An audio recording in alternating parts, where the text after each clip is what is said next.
अस्सलाम वालेकुम, मैं हूँ शाहजेब खानजादा। कल 8 फरवरी को पाकिस्तान की तारीख के एक और मुतनाज़ तरीन इलेक्शन को 1 साल मुकम्मल हो जाएगा, मगर अलमिया यह है कि संगीन तरीन इल्ज़ामात और शिकायत के बावजूद पूरे 1 साल बाद भी इलेक्शन 2024 के किसी एक बड़े तनाज़े का फैसला नहीं हो सका है और निज़ाम जू का तू चल रहा है, बल्कि अपनी जड़ें मजबूत से मजबूत तर करता जा रहा है। ताहम ये तल्ख हकीकत है कि पाकिस्तान में तकरीबन हर इलेक्शन ही मुतनाज़ रहा है और मनपसंद पार्टियों और उम्मीदवारों को जितवाने के लिए इंतखाबी नताइज तब्दील करने के संगीन इल्ज़ामात लगते रहे हैं। सिर्फ 1970 के इलेक्शन के हवाले से ये कहा जाता है कि वो धांधली ज़दा नहीं थे, मगर उस इलेक्शन के भी नताइज तस्लीम नहीं किए गए जो मुल्क के लिए तबाहकुन साबित हुआ। इसके अलावा 2013 के इलेक्शन को कदरे बेहतर इलेक्शन करार दिया जाता है, क्योंकि 2013 के इलेक्शन में हालिया और माजी के इलेक्शंस के बरक्स रियासती सतह पर किसी बड़े सियासी लीडर को गिरफ्तार नहीं किया गया, किसी पार्टी के खिलाफ क्रैकडाउन का सिलसिला नहीं था, मीडिया पर कदगने नहीं थी। अलबत्ता पीपल्स पार्टी और ANP जैसी जमातें ये शिकायत करती थी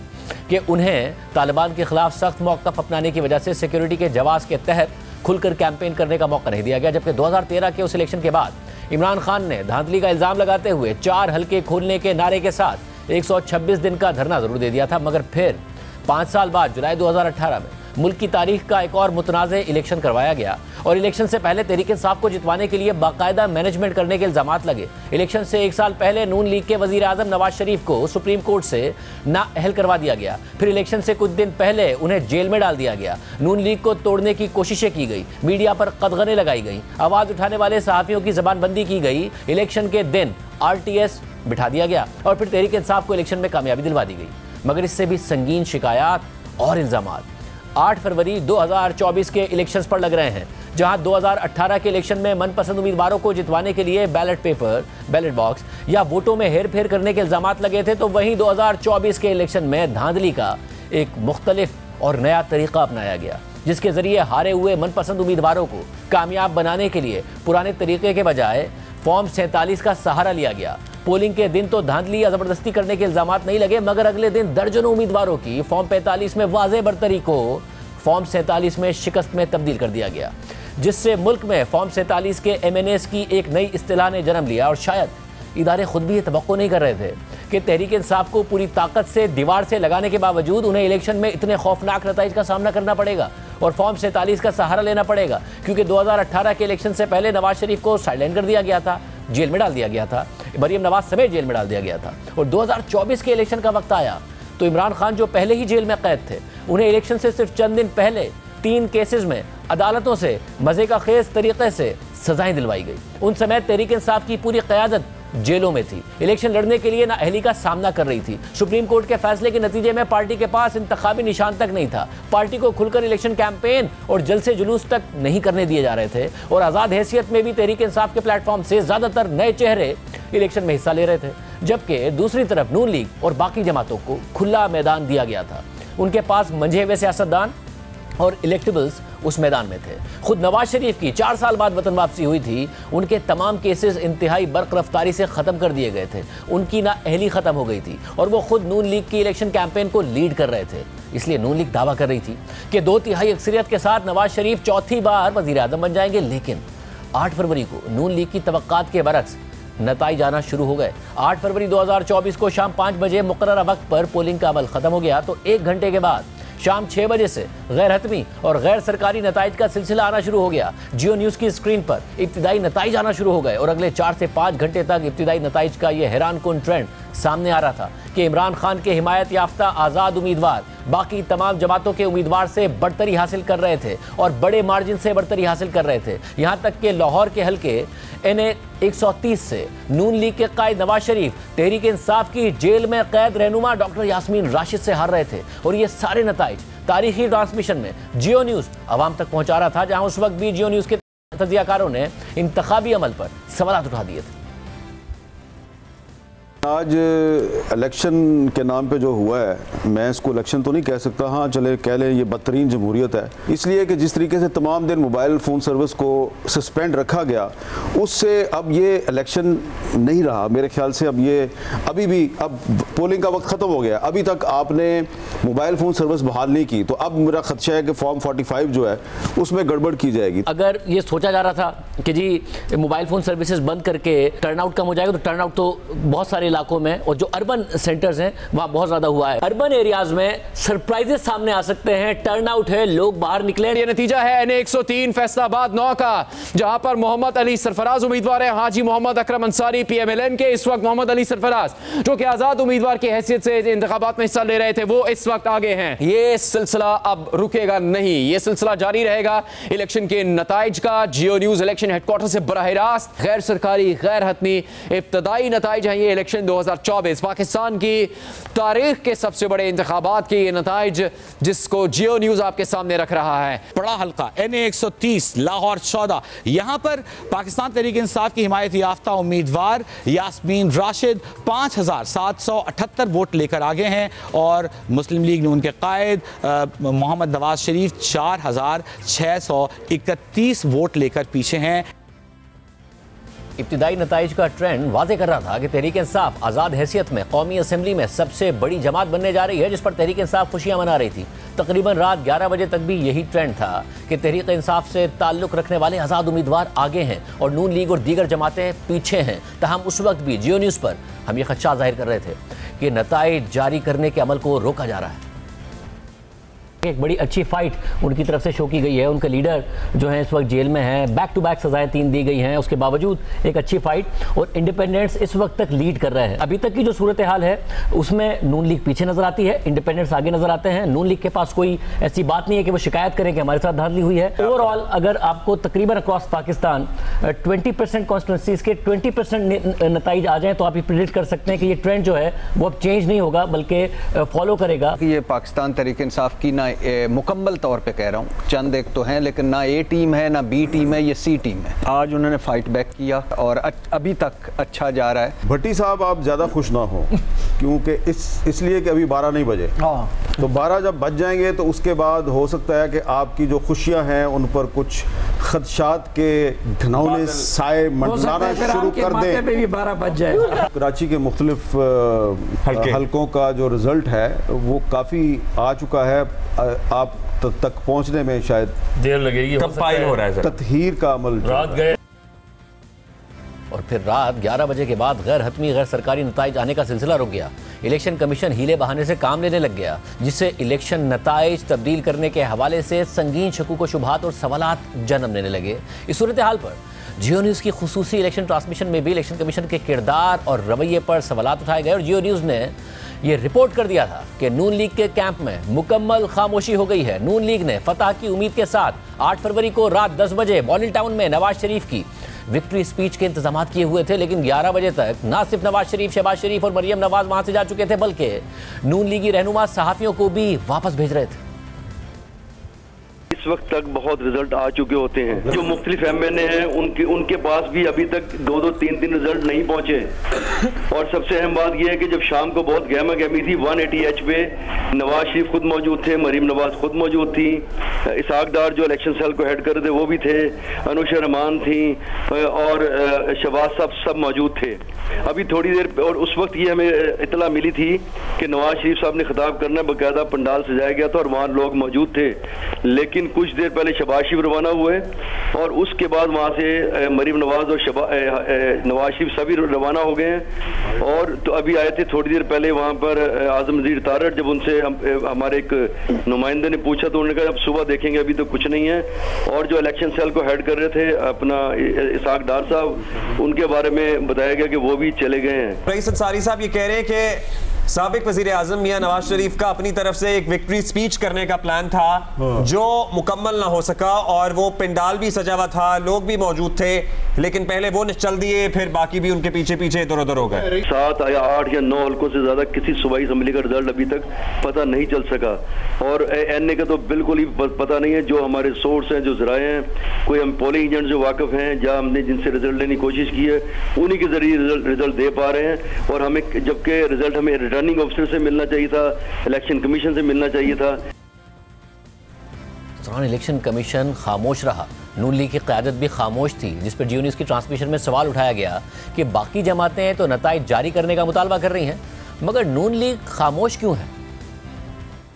अब अगर नताइज नहीं आ रहे और सब यहाँ पे बैठ के बात कर रहे हैं कि ये कंट्रोवर्शियल हो जाएंगे जितना डिले होगा और इस तरह की पुरस्कार तरीके से होगा, तो उनको चाहिए कि फिर अपना वीडियो पैगाम दें, बताएं कौम को कि इस वक्त क्या हो रहा है। सब यहाँ पे तशवीश में है कि रिपोर्टर्स रिजल्ट दे रहे हैं, बट आरओज और प्रिजाइडिंग ऑफिसर्स नहीं दे रहे हैं रिजल्ट। तो मेरे ख्याल से आज जो कुछ हो रहा है वो सिकंदर सुल्तान राजा के होते हुए मेरे ख्याल से कोई अलार्मिंग बात नहीं, कोई शॉकिंग बात नहीं। इलेक्शन कमीशन की तरफ से कोई एक ऐसी वजाहत नहीं आ रही कि भाई क्यों डिले हो रहे हैं रिजल्ट्स।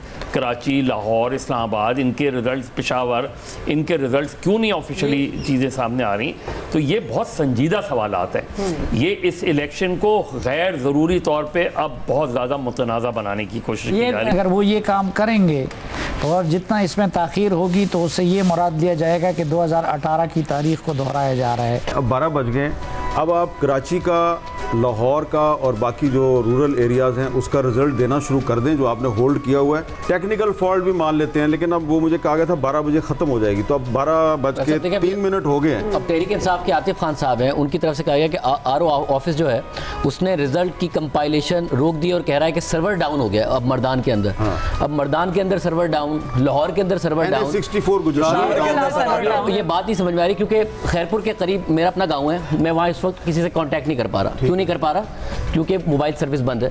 रिजल्ट मगर वहां से आ गया। लाहौर में मेरे जितने दोस्त हैं मैं उनसे कांटेक्ट कर पा रहा हूं, रिजल्ट वहां से नहीं आ रहा। अच्छा, अब ये कोई बात है समझने की? ये इलेक्शन कमीशन ऑफ पाकिस्तान ज्यादती कर रहा है इस मुल्क के अवाम के साथ। भाई जो नतीजा आया है, अवाम ने आज पोलिंग बूथ पर जाकर अपना फैसला सुनाया है, उसका एहतराम करें और नताइज अनाउंस करें। बिलावल भुट्टो हज़ारी मुतालबा कर रहे हैं, तहरीक इंसाफ मुतालबा कर रही है, एक पार्टी की लीडरशिप है जो मुतालबा नहीं कर रही है कि फौरी तौर पर हमें नताइज चाहिए। मैंने नहीं देखा मरीम नवाज साहिबा का कोई भी ट्वीट है, कोई अनाउंसमेंट। जो भी कंट्रोवर्सी पैदा होगी उस पर चीफ इलेक्शन कमिश्नर साहब और पूरा इलेक्शन कमीशन तो जिम्मेदार होगा, उन्हें जवाब देना पड़ेगा। मगर सवाल फिर नून लीग की लीडरशिप पर भी उठेगा कि भाई अगर नताइज नहीं आ रहे हैं और आपको लग रहा है आप जीत रहे हैं तो आप मुतालबा क्यों नहीं कर रहे हैं कि नताइज का अनाउंसमेंट किया जाए? मेरे ख्याल से काफी नहीं है कि सिर्फ इलेक्शन कमीशन से नताइज आ जाए, उनको अब हमें बताना पड़ेगा कि रात के 12 बजे आपने प्रोसेस। अच्छा जी, लाहौर से अभी जो खबर आई थी वो नताइज आरोज नहीं बल्कि इलेक्शन कमीशन देगा। रईस अंसारी, ब्यूरो चीफ, जियो न्यूज़ लाहौर, हमें बता रहे थे हमने नताइज इलेक्शन कमीशन को भेज दिए हैं, अब इलेक्शन कमीशन जाने आप जाने। लिटरली ये बताया जा रहा है सहाफियों को, नताइज आरोज नहीं देंगे बल्कि इलेक्शन कमीशन जारी करेगा। हालांकि this is not the usual practice. Benazir, आप हमें यही बताइए जरा क्या प्रैक्टिस। यही मैं दोबारा बता देती हूँ, जो हमें बताया गया था वो ये था कि प्रिसाइडिंग ऑफिसर जो है वो बाहर कंपाइल करके फॉर्म 45 दरवाजे के बाहर लगा देगा। अगर इंटरनेट होगा तो वो आरओ को भेज देगा फोन के जरिए, अगर इंटरनेट नहीं होगा तो वो खुद चल के जाएगा आरओ के दफ्तर। फिर आरओ जो है वहाँ पे कंपाइल करेगा, वहाँ पे एक स्क्रीन लगी होगी बाहर जहाँ पे सारे रिपोर्टर्स बैठे होंगे, पोलिंग एजेंट्स बैठे होंगे और वहाँ पे वो डिस्प्ले हो जाएगा। यानी कि एक हल्के का रिजल्ट जो है वो आरओ अपने स्क्रीन पे दिखाएगा कि क्या रिजल्ट आया। जिस पे हमें कहा था कि देखिए हमारे पूरे प्रोसेस में ट्रांसपेरेंसी है, उसी वक्त आपको पता चल जाएगा। इंटरनेट भी नहीं होगा तो पोलिंग एजेंट्स और मीडिया को तो उसी वक्त पता चल जाएगा कि क्या रिजल्ट है। अब हमें पता चल रहा है रात के 12 बजे के प्रोसेस चेंज हो गया है, अब इलेक्शन कमीशन बताएगा हमें, तो इलेक्शन कमीशन को इस पे जवाब देना पड़ेगा कि आपने प्रोसेस क्यों तब्दील किया। सवाल है कि this is not making any sense now. हमने कितने सारे नताइज बताए हैं, हमने मुराद अली शाह साहब का बताया इंटीरियर सिंध से, हमने सक्कर के नताइज बताया, हमने बलूचिस्तान के नताइज बता दिए हैं, मगर और हमने उमर अयूब साहब का नतीजा बता दिया खैबर पख्तूनख्वा से। लाहौर में नताइज नहीं मिल रहे, इस्लामाबाद में नताइज नहीं मिल रहे। ये इलेक्शन कमीशन की बहुत बड़ी जिम्मेदारी है। ये बहुत गलत इस वक्त हो रहा है, जो भी हो रहा है कि आपको इंटीरियर सिंध से लेकर बलूचिस्तान से लेकर खैबर पख्तूनख्वा के दूर दराज इलाकों से नताइज मिल रहे हैं, मगर लाहौर के नताइज रोक दिए गए हैं, दीगर शहरी इलाकों के नताइज रोक दिए गए हैं। ये इलेक्शन कमीशन का बहुत बड़ा फेलियर है। देखिए इस मुल्क में कराची के नताइज नहीं आ रहे, अर्बन एरिया के नताइज नहीं आ रहे, जहां पर कहा यह जा रहा था कि मोबाइल फोन सर्विसेज नहीं है मगर इंटरनेट की जहां पर सर्विस मौजूद है वहां पर आ रहा है। तो कराची ही तो वो जगह है, इस्लामाबाद ही तो वो जगह है, लाहौर ही तो वो जगह है जहां पर इंटरनेट की सर्विसेज मौजूद है।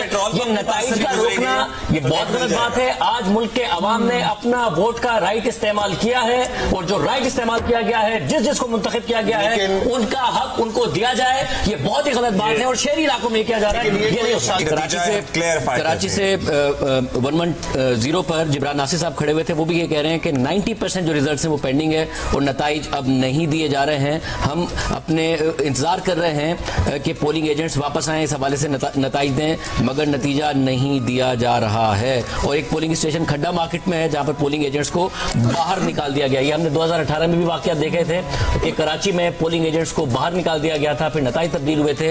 अब ये बात जिब्रान नासिर साहब कह रहे हैं कि हमें नहीं समझ में आ रहा कि नताइज क्यों नहीं दिए जा रहे। जियो न्यूज़ की उस ट्रांसमिशन में चीफ इलेक्शन कमिश्नर और इलेक्शन कमीशन के किरदार पर भी सवाल उठाया गया और बार बार उठाया गया। बस अब ये क्योंकि एक्स्ट्रॉर्डनरी है, इस वक्त सुबह का 3 बज रहा है। 11:30 बजे 2013 के इलेक्शन में विक्ट्री स्पीच की थी नवाज शरीफ साहब ने। 10:30 बजे तहरीक इंसाफ की तरफ से विक्ट्री अनाउंस कर दी गई थी 2018 के इंतखाबात में। अब इन तमाम बातों को देखा जाए तो कोई हम 5-6 घंटा लेट हैं। तहरीक इंसाफ के लिए रिजल्ट चाहिए, बिलावल भुट्टो साहिब के लिए रिजल्ट चाहिए, आपकी क़यादत क्यों नहीं कह रही रिजल्ट चाहिए, गायब क्यों हो गई? जी हम भी कह रहे हैं, मैं भी कह रहा हूं कि हमें रिजल्ट चाहिए और हम सब उसके लिए मुंतजर बैठे हैं और हम उम्मीद करते हैं कि इलेक्शन कमीशन जल्द से जल्द रिजल्ट अनाउंस कर देगा।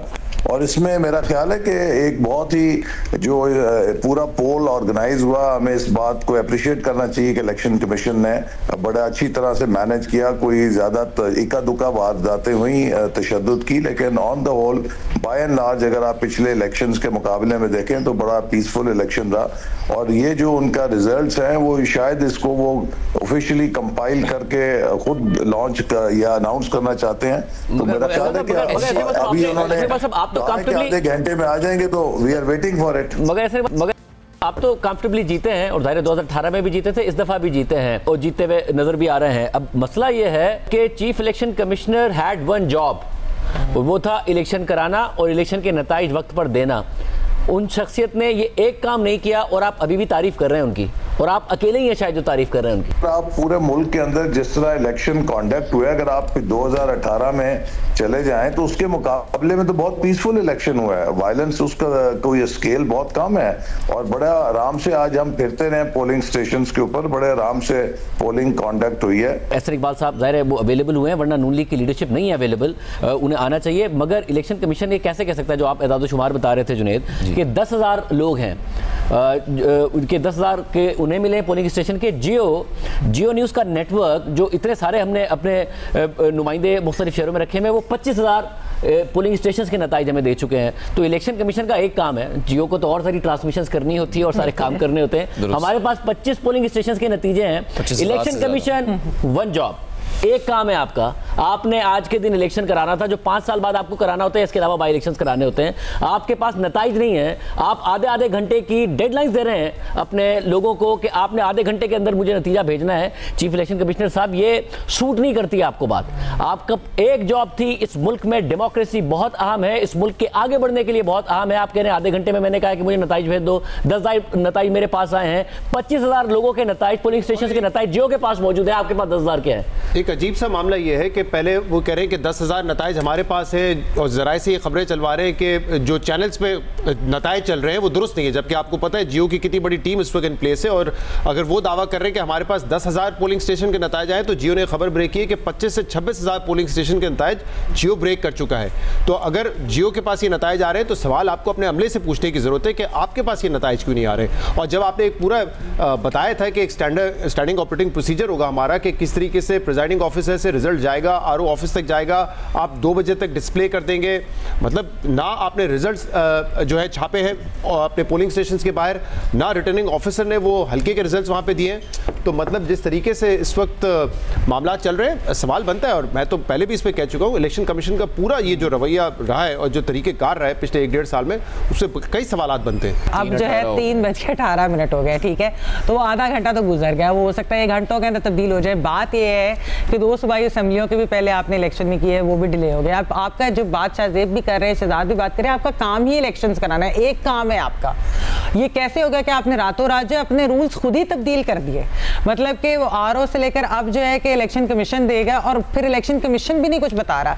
इससे जो अनसर्टेनिटी पैदा हो रही है, इसके ऊपर बहुत सारे सवाल जन्म लेते हैं। तो इसलिए ये बेहतर होगा कि इलेक्शन कमीशन अपने मामलात सॉर्ट आउट करे और जल्द से जल्द लोगों को बताए कि क्या हो रहा है, क्या रिजल्ट है, क्यों रोके हुए। जो नून लीग की लीडरशिप है वो कहाँ गुम है, किसने रोका है भाई एक ट्वीट करके अपना मौका देने से? और क्या हमें नताइज के इंतजार है, नताइज कहाँ रह गए हैं?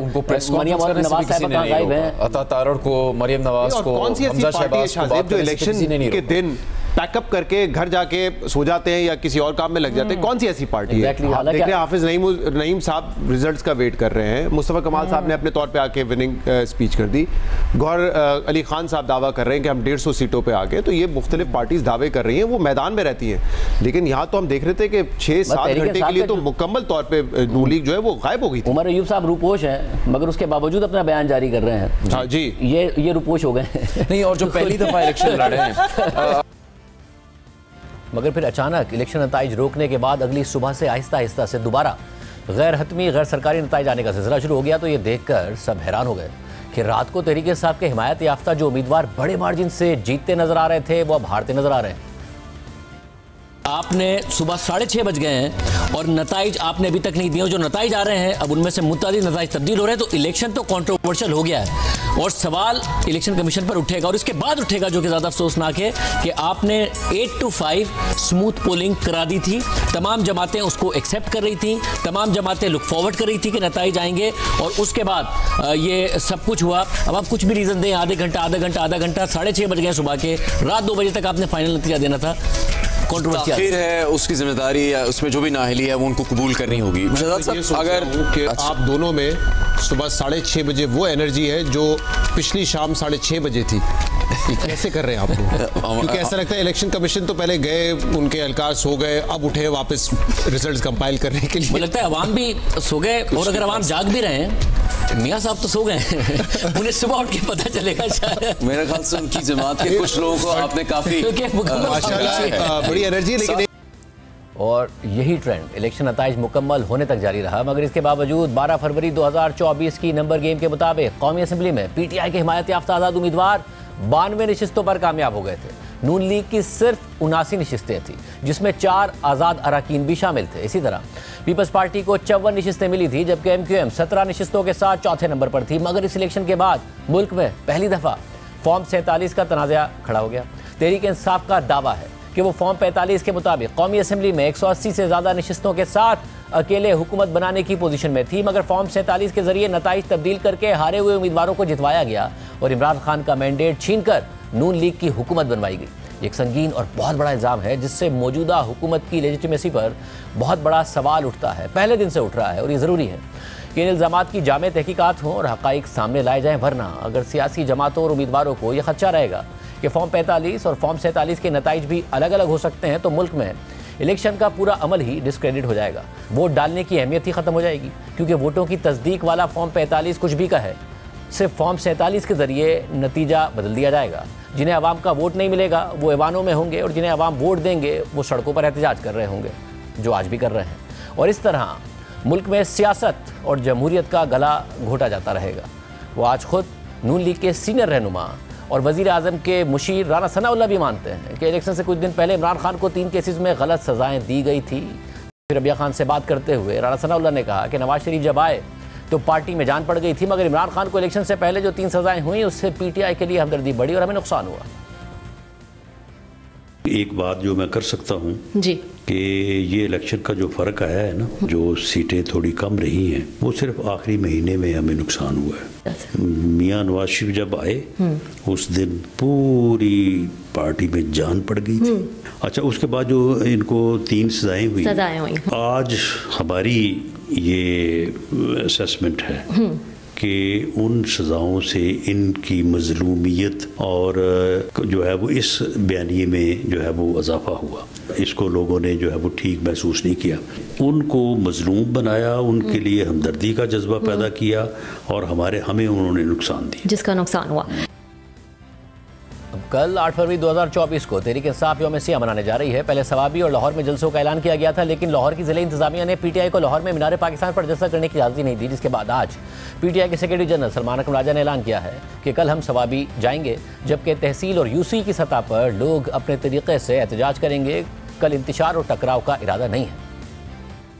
लेकर हम सवाबी जाएंगे और इंशाल्लाह डिस्ट्रिक्ट्स में, यूनियन काउंसिल्स में लोग अपने तरीके से अपनी आवाज़ बुलंद करेंगे। हमारा कोई इंतशार टकराव का इरादा नहीं है। मौलाना फजलुर रहमान डबल हाथ तो नहीं कर रहे हैं? हम देखेंगे, हमें उम्मीद है, कभी गुमान है कि वो अवाम के साथ खड़े होंगे। जो जहाँ तक हमारा साथ दे सके वो दे, जो नहीं दे सकता हम खुद आगे बढ़ेंगे।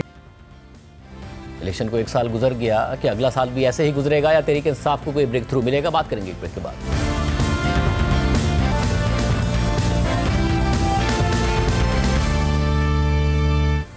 दोबारा खुश आमदीद नाजरीन। सियासी सूरत हाल पर बात करेंगे। सीनियर साहब की तज़क्कार मुनीर फारूक साहब हमारे साथ मौजूद है। मुनीर फारूक साहब, बहुत शुक्रिया हमें शो में ज्वाइन करने के लिए। मुनीर फारूक साहब, कल हो जाएगा पूरा 1 साल 8 फरवरी 2024 के इलेक्शंस को। 1 साल में हुआ यह है कि इमरान खान साहब ज़ाहिर मुसलसल जेल में हैं, उनसे जो तवक्कात नहीं थी लोगों को और ख़ास तौर पर उनके मुखालिफों को कि वो इस तरीके से जेल काट पाएंगे, वो काट रहे हैं। और दूसरी तरफ नज़र आ रहा है कि निज़ाम अपनी जड़ें और ज़्यादा मजबूत कर रहा है, मगर इमरान खान रुक नहीं रहे हैं। कभी ख़त लिखते हैं, कभी ट्वीट में तनकीद करते हैं। क्या कुछ ऐसा होने जा रहा है कि जो अगला साल है उनके लिए रिलीफ का साबित हो, या इस वक्त मामला ठीक नहीं नजर आ रहे हैं? बहुत शुक्रिया शाहजेब साहब। देखिए शाहजेब साहब, अगर इसको प्रैक्टिकली देखा जाए तो मैंने हमेशा अर्ज किया है कि सरप्राइज फैक्टर्स दोनों तरफ से हैं। बहुत से लोगों को, जिस तरह आपने भी जिक्र किया, ये उम्मीद नहीं थी कि इमरान खान साहब इतनी जोर शोर से अपनी जेल काटेंगे, वो कि उन्हें बहुत सी सहूलतें अदालतों की तरफ से मिली। लेकिन इस बात की उम्मीद इमरान खान साहब को भी नहीं थी कि आज की एस्टेब्लिशमेंट और एस्टेब्लिशमेंट की क़यादत इस कदर सख्ती का मुजाहरा करेगी पिछले 2-2.5 साल के अंदर, और ख़ास तौर पर जब से इमरान खान साहब जेल में हैं। अब अगर आप जायज़ा लें शाहजेब साहब, तो इस वक्त एस्टेब्लिशमेंट की जो ताकत है वो पीक कर रही है। इस वक्त जो आर्मी चीफ का टेन्योर है वो आपको पता है 5 साल हो गया है, उन्होंने अपना 3रे साल का आगाज अभी किया है। सो फिलहाल तो कोई फ्लेक्सिबिलिटी हमें उस तरह से नजर नहीं आ रही। छोटे छोटे मामलात के ऊपर, जिन्हें हम फरोही मामलात कहते हैं, उनके ऊपर बातचीत जरूर हो जाती है, छोटी मोटी सहूलतों के हवाले से, या मैं ये भी कहता हूं कि शायद किसी स्टेज पर इमरान खान साहब की रिहाई के हवाले से बेल पर शायद कोई बात छोटी मोटी हो जाए, लेकिन कोई सब्सटैंशियल बात नहीं हो पाती, जो कि मेरे लिए भी बहसियत एक सहाफ़ी के बड़ी हैरान कुन है।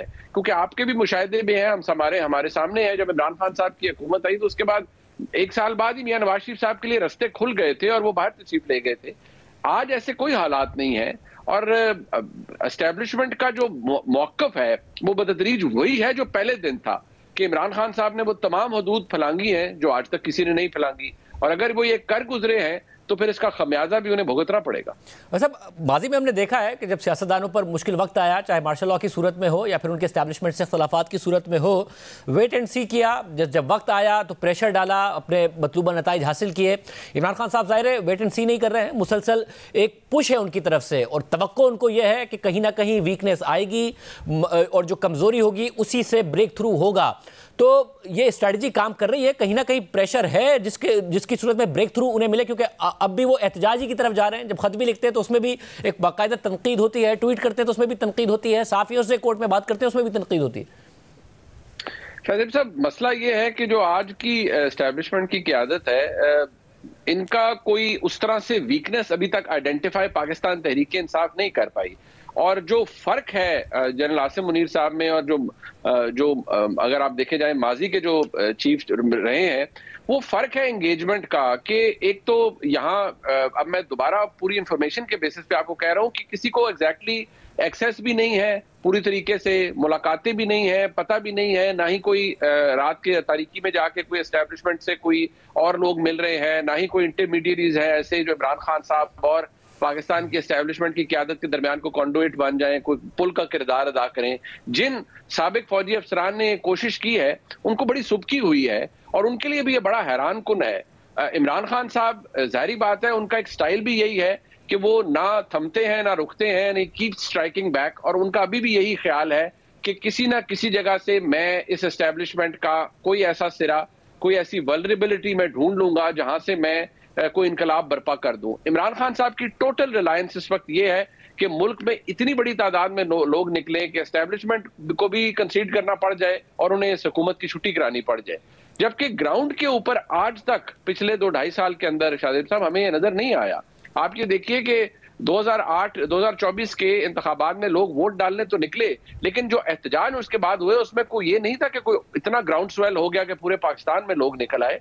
और आज भी हालात ऐसे हैं, इमरान खान साहब को 14 साल की सजा होती है, हम किसी शहर में ये नहीं देखते कि चक्का जाम हो जाए, लोग बाहर निकल आए, they are all up in arms, ये हमें नजर नहीं आता। सब तो ऐसी सूरत में एक मुलाकात हुई जब बैरिस्टर गौहर साहब की आर्मी चीफ से, अली बिन गंडापुर साहब भी मौजूद थे, कहीं ना कहीं हुकूमत में वसवसे नजर आ रहे थे। इमरान खान साहब ने एक पॉजिटिव बात की, लग रहा था कि अब यहाँ से शायद बिल्डअप होगा और मामला आगे बढ़ेंगे, कुछ ना कुछ बर्फ पिघलेगी।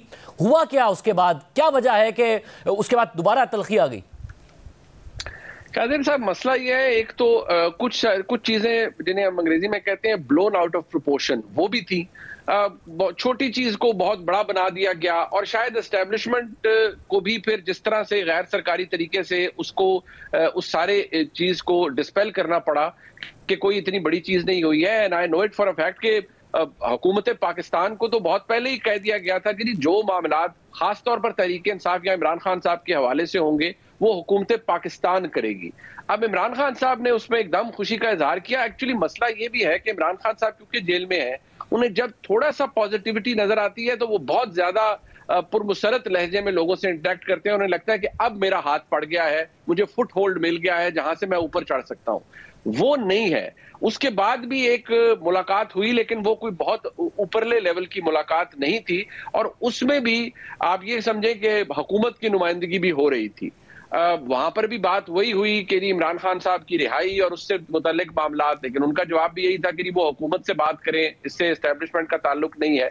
लेकिन कोई फर्क नजर नहीं आ रहा शाहजेब साहब, कोई वो हमें रास्ता नजर नहीं आ रहा जहां से इमरान खान साहब को रिलीफ मिलेगा। आज भी कुछ लोगों की रिलायंस अमेरिका पर है कि शायद अब मोदी साहब वहां जा रहे हैं, भारतीय वजीर आजम, तो वहां जो जॉइंट कम्युनिके होगा या प्रेस कॉन्फ्रेंस होगी उसमें कोई सहाफी सवाल करेगा इमरान खान साहब के हवाले से, शायद प्रेसिडेंट ट्रंप कोई बात कर दें। किसी की और ख्वाहिश है कि कुछ और हो जाए, कोई और दोस्त मुल्क कर दे। कभी तैयब एर्दोआन साहब के हवाले से बात होती है, लेकिन ग्राउंड पर हमें कुछ ऐसा नजर नहीं आ रहा जो इमरान खान साहब के लिए रिलीफ लाए। बहुत शुक्रिया। प्राइम ब्रेक शामिल करते हैं, उसके बाद जिक्र होगा। अहम डेवलपमेंट हुई है, सुप्रीम कोर्ट के जजेस ने अपने ही चीफ जस्टिस को खत लिखा है। तफसीलात आप सामने रखेंगे ब्रेक के बाद।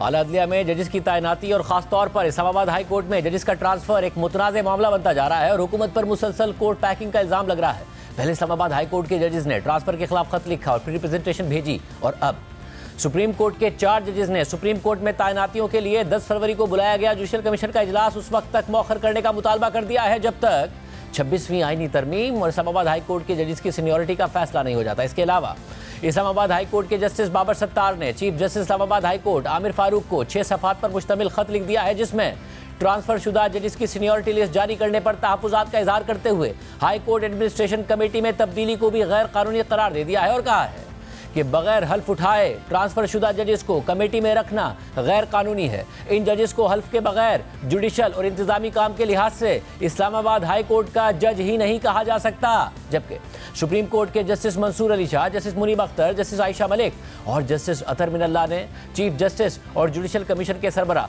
जस्टिस याया आफरीदी के नाम खत में लिखा है कि 26वीं आईनी तरमीम के तहत बनाए गए जुडिशल कमीशन का इजलास 10 फरवरी को सुप्रीम कोर्ट ऑफ पाकिस्तान में 8 जजेस की तकर्री पर गौर करने के लिए होना है। मौजूदा हालात और कुछ हालिया पेशरफ्त ने हमें आपको खत लिखने पर मजबूर कर दिया है, जैसा कि आप और पूरी कौम आगाह हैं कि 26वीं आईनी तरमीम के आईनी जवाज़ को मुआशरे के मुख्तलिफ तबकात से ताल्लुक़ रखने वाले मुतादिद दरख्वास्त गुजारों ने चैलेंज किया हुआ है। अगरचे इब्तिदाई दरख्वास्तें तरमीम होने के तकरीबन फ़ौरन बाद ही दायर कर दी गई थी, जिसके बाद मुकदमात की तादाद में तेज़ी से इजाफा होता रहा, लेकिन ये मामला इल्तवा का शिकार रहा और फिलहाल सुप्रीम कोर्ट के आईनी बेंच के सामने, जिसे 26वीं आईनी तरमीम के जरिए ही तश्कील दिया गया है, मुख्तलिफ वजूहात की बिना पर इन चैलेंजेस को फुल कोर्ट की सतह पर फ़ौरन निपटाने की ज़रूरत है और इसलिए उन्हें पहले ही सुना जाना चाहिए। फुल कोर्ट बुलाने की दरख्वास्त हम में से कुछ जजेस पहले रिकॉर्ड पर ला चुके हैं, ताहम मामलात आईनी बेंच को भेज दिए गए, जहां काफ़ी ताखीर के बाद पहली बाज़ाब्ता समाअत हुई। अब नए जजेस की तकर्री के लिए इजलास आईनी बेंच के सामने इन मामलात की अगली समाअत से पहले ही हैरत अंगेज तौर पर उजरत में बुला लिया गया है। मौजूदा हालात में अदलिया पर आवाम का एतबार इस बात पर मुनहसिर है कि 26वीं आईनी तरमीम को चैलेंज करने वाली दरख्वास्तों से कैसे निपटा जाता है। इस मरहले पर नए जजेस की शमूलियत, जो वाज़े तौर पर इस तरमीम से मुस्तफ़ीद होंगे, इस इदारे पर ख़त्म होते अवामी एतमाद को मज़ीद कम कर देगी और गैर ज़रूरी तौर पर मामलात को पेचीदा बना देगी।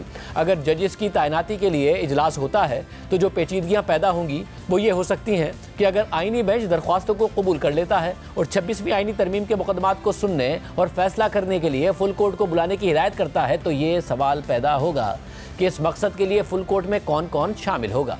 इसकी वजह यह है कि अगर उस वक्त तक 8 नए जजेस ने ओहदा संभाल लिया तो ये एक गैर मामूली सूरत हाल पैदा कर देगा। फुल कोर्ट में नए जजेस शामिल होंगे लेकिन वो खुद 26वीं आईनी तरमीम के तहत आए हुए होंगे। ये दूसरी बातों के साथ साथ कोर्ट पैकिंग के बारे में अवामी तासुर को जन्म देगा, जिससे मुल्क में इंसाफ के आला तरीन इदारे की गैर जानिबदारी और आज़ादी के हवाले से इमेज को शदीद नुकसान पहुँचेगा। दूसरी सूरत में फुल कोर्ट में इन मकासद के लिए सिर्फ इस अदालत के वही जजेस शामिल हो सकते हैं जो 26वीं आईनी तरमीम के निफाज के वक्त ओहदे पर थे। लेकिन कुछ लोग इस पर भी ये बहस कर सकते हैं कि ये फुल कोर्ट नहीं होगी और ये दावा कर सकते हैं कि बदले हुए हालात में ये फुल कोर्ट 26वीं आईनी तरमीम पर गौर करने के लिए बिल्कुल नहीं बैठ सकती है। ये इकदाम एक बार फिर कोर्ट पैकिंग का तासुर पैदा करेगा। हालांकि इस बार नुक्ता नज़र मुख्तलिफ होगा, यानी फुल कोर्ट को बैठने से ही रोक देना, जिससे इदारे पर अवाम के एतमाद को मजीद ठेस पहुँचेगी। इसका नतीजा ये हो सकता है कि एक ऐसा नागुज़रियत का तासुर पैदा किया जाए कि 26वीं आईनी तरमीम के मुकदमात की समाअत सिर्फ आईनी बेंच के जरिए ही की जा सकती है। इससे उन मनफी तासुरात को तक़वियत मिलेगी जो बदकिस्मती से पहले ही अदालत के गिर्द घूम रहे हैं। इसलिए हम पूछते हैं कि अदालत को इस पोजीशन में क्यों लाकर खड़ा कर दिया गया? अदालत की तज़हीक में किसका एजेंडा और मफादात हैं? अदालत को एक ऐसे मखमसे में क्यों डाला जाए जिससे बचा जा सकता है? क्या ये ज़रूरी नहीं है कि नए जजिस की शमूलियत के मामले का सरे-नो जायज़ा लिया जाए और फिलहाल उसे एक तरफ रख दिया जाए? अदालत को अपनी सालमियत और साख को बरकरार रखने के लिए फुल कोर्ट की तश्कील पर गौर करना चाहिए और जजिस तकरीरी के लिए इजलास के इनेकाद से इसका इम्कान ख़त्म नहीं होगा तो बड़ी हद तक कम ज़रूर हो जाएगा। फुल कोर्ट की तरफ से कोई भी फैसला अगर नए जजिस की शमूलियत के बाद तश्कील दिया गया तो वह अवामी एतमाद बरकरार रखने में नाकाम हो सकता है। मौजूदा हालात में वाहिद काबिल अमल हल और ऑप्शन इजलास को मुलतवी करना है। बदकिस्मती से इजलास के हवाले से हमारे खदशात यहीं ख़त्म नहीं होते हैं, क्योंकि इससे मुताल्लिक एक और पहलू भी है जो गौर तलब है। यह आइन के आर्टिकल 200 के तहत 3 मुख्तलिफ हाई कोर्ट से इस्लामाबाद हाई कोर्ट में 3 जजिस के हालिया तबादले से मुताल्लिक है। हमने तबादले का हुक्म देखा है जो सदर मुमलिकत ने अपने अख्तियार के तहत जारी किया है। आइन के आर्टिकल 200 की शिक नंबर 2 वाज़े तौर पर जजिस के ट्रांसफ़र की मुद्दत के बारे में बताती है, यानी ट्रांसफ़र मुस्तकिल नहीं हो सकता, ये सिर्फ आर्जी हो सकता है और इसे मुद्दत का पाबंद होना चाहिए। लेकिन ज़ेर बहस मामले में कोई मुद्दत मुतय्यन नहीं की गई, जिसका मतलब यह हो सकता है कि ट्रांसफ़र की आइनी बुनियाद ही मशकूक है और किसी भी वक्त ट्रांसफ़र ऑर्डर वापस लिया जा सकता है। ट्रांसफ़र शुदा जज की हाई कोर्ट में सीनियरिटी उस हाई कोर्ट के जजिस के बाद होगी। आइन के तीसरे शेड्यूल में फराहम करदा जजिस के हल्फ पर एक सरसरी नज़र डालने से ही पता चल जाता है कि हल्फ एक सूबे की हाई कोर्ट के लिए मखसूस होता है, न कि मुल्क की तमाम हाई कोर्ट्स के लिए। आइन के आर्टिकल 194 के तहत एक जज को ओहदे पर आने से पहले हल्फ उठाना होता है और इस्लामाबाद हाई कोर्ट की सूरत में ट्रांसफ़र होकर आने वाले जजेस इस्लामाबाद हाई कोर्ट के चीफ जस्टिस के सामने हल्फ उठाएंगे। ऐसे हल्फ की अदम मौजूदगी से ट्रांसफ़र शुदा जजेस की तकरीरी मशकूक हो जाती है। इस्लामाबाद हाई कोर्ट की वेबसाइट इस बात की निशानदही करती है कि पोजीशन बिल्कुल इसके बरक्स है। ऐसा लगता है कि इस्लामाबाद हाई कोर्ट के मौजूदा चीफ जस्टिस ने तमाम कानूनी और आईनी नकात से गाफिल होकर जजिस को सीनियरिटी देने का जिम्मा खुद ले लिया है और लाहौर हाई कोर्ट के जज जो अपनी हाई कोर्ट की सीनियरिटी लिस्ट में 15वें नंबर पर हैं, उन्हें इस्लामाबाद हाई कोर्ट का सीनियर तरीन जज समझा जा रहा है। इस्लामाबाद हाई कोर्ट में जो कुछ हुआ है इसके दीगर चीज़ों के अलावा जुडिशल कमीशन के इजलास के लिए भी कुछ नताइज होंगे। जुडिशल कमीशन के कवायद ये कहते हैं कि सुप्रीम कोर्ट में जज की तकरीरी के लिए नामजदगी मुतल्लिका हाई कोर्ट के 5 सबसे सीनियर जजों में से की जाएगी।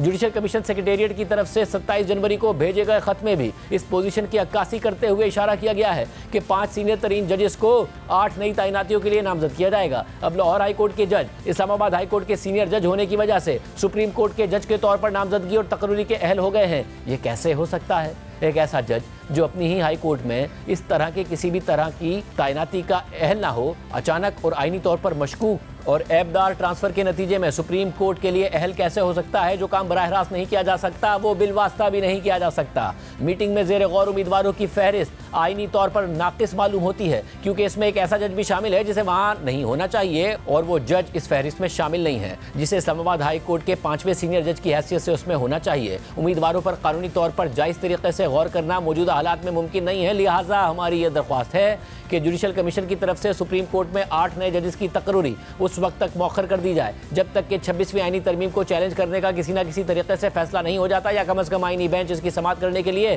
फुल कोर्ट बुलाने की दरख्वास्तों पर फैसला नहीं कर देता, और जब तक इस्लामाबाद हाई कोर्ट में जजेस के ट्रांसफ़र और सीनियरिटी का मामला तय नहीं हो जाता। जबकि इस खत पर रद्दमल देते हुए वज़ीर दफ़ा ख्वाजा आसिफ ने एक्स पर लिखा है कि जिन 4 मुअज़्ज़िज़ जजेस ने 26वें आईनी तरमीम और जजेस की सीनियरिटी के इशू पर मोहब्बतनामा लिखा है और अपनी राय का इजहार किया है, क्या ये जजेस इन 2 इशूज़ पर चलने वाले मुकदमात की समाअत कर सकते हैं, जबकि उनकी राय सामने आ चुकी है। आज के प्रोग्राम में इतना ही दीजिए। अल्लाह हाफ़िज़।